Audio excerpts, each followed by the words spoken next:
నేను చాలా పంటలను ఆశిస్తాను, కానీ ప్రొద్దుతిరుగుడు పంటపై ఎక్కువగా కనిపిస్తాను. నన్ను బీహరి గొంగలి పురుగు అంటారు. నా మొదటి దశ లార్వాలు ఎక్కువగా ఆకుల అడుగు భాగాన ఉంటూ వాటిని అమితంగా తింటూ నష్టపరుస్తాయి. తర్వాత దశల లార్వాలు మొత్తం ఆకులను తినవేసి చెట్టును బోడిగా మార్చి ప్రక్క పొలాల్లోకి వ్యాపిస్తాయి. నేను చాలా ముదురు గోధుమ రంగులో ఉంటాను. నా క్రింది భాగము ఎరుపు రంగులో ఉండి పైన నల్లటి చుక్కలతో ఉంటుంది. నా రెక్కలు లేత పసుపు పచ్చ రంగులో అక్కడక్కడ నల్లని మచ్చలు కలిగి ఉంటాయి. నేను 50 నుండి 100 గ్రూట్లను సమూహాలుగా ఆకుల అడుగు భాగంలో పెడతాను.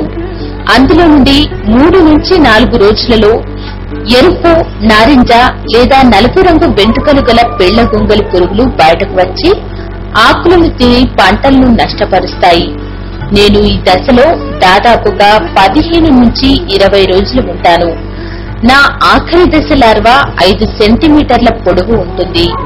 ఆ తర్వాత నా లార్వాలు రాలిన ఆకుల క్రిందకు చేరి వాటి శరీరము పైన ఉండే వెంట్రుకలతో గూడు అల్లుకొని పోషిస్తు దశలోకి వెళ్లిపోతాయి.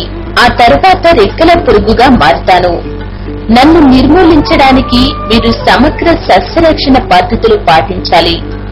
ఎండాకాలంలో లోదిక్కి చేయడం వలన భూమిలో ఉన్న కోశస్థ దశ బయటకు వచ్చి సూర్యరశ్మి లేదా పక్షుల వల్ల గాని చనిపోతాయి. నేను సమూహాలుగా గుడ్లను పెడతాను. కాబట్టి నా గుడ్లు కాని నా గొంగలి పురుగుల సముదాయం కాని కనబడితే వాటిని చేతితో ఏరి పారేయాలి.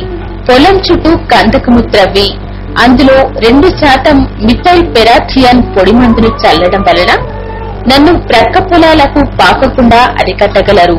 నన్ను అదుపు చేసే మీ మిత్ర పురుగులైన సాళిళ్లు, పుల్లభామలు, చీమలు, క్రైసోపా, తూనిగలు, అక్షింతల పురుగులు, నేలబెళ్ల పురుగులు, ట్రైకోగ్రామా, బదనికలు, బ్రాకాండ్లు వంటి వాటిని మీరు మీ పంట పొలాల్లో సమర్థించాలి.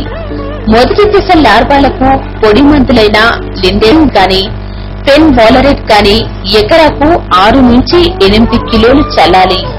పరిమితి నష్టం దాటితేనే మీరు రసాయన పురుగు మందులు మోనోక్రోటోఫాస్ 1.6 మిల్లీలీటర్లు లేదా క్వినాల్పాస్ 2 మిల్లీలీటర్లు లేదా క్లోరిఫైరిపాస్ 2.5 మిల్లీలీటర్లు లేదా ఎండోసల్ఫాన్ 2.0 మిల్లీలీటర్లు లీటరు నీటికి కలిపి పిచికారీ చేయాలి.